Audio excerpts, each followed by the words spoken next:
Hello, খবর পেয়েছিস? আরে হেড অফিসের বড় বাবু, লোকটি বড় শান্ত, তার যে এমন মাথার ব্যামো কেউ কোনো জানতো না। না, দিব্যি ছিলেন খোশ মেশাজি চেয়ারখানি চেপে, একলা বসে ঝিমঝিমিয়ে হঠাৎ গেলেন খেপে, আতকে উঠে হাত পা ছড়িয়ে চোখটি করে গোল, হঠাৎ বলেন গেলুম গেলুম আমায় ধরে তোল।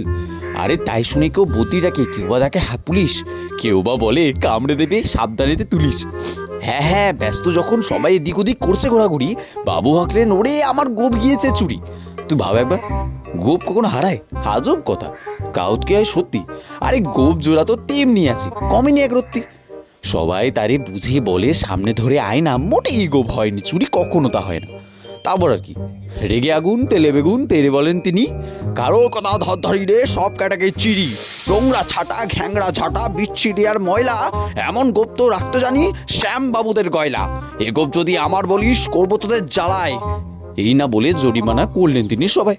ভীষণ রেগে ভীষণ খেয়ে দিলেন লিখে খাতায়, কাউকে বেশি লাইতে রে সবাই চাপে মাথায়, অফিসের এই বাঁদরগুলো মাথায় গেলি গোবর, গোপজোড়া যে কোথায় গেল কেউ রাখে না খবর, ইচ্ছা করে এই ব্যাটাদের গোপ ধরে খুব নাচি, মুখ্যগুলোর মুন্ডু ধরে কোদাল দিয়ে চাচি, গোপকে বলে তোমার আমার, গোপ কি কারোর কেনা, গোপের আমি গোপের তুমি তাই নিয়ে যাচ্ছে না। এই লোকটা নাকি ন্যাশনাল হিট।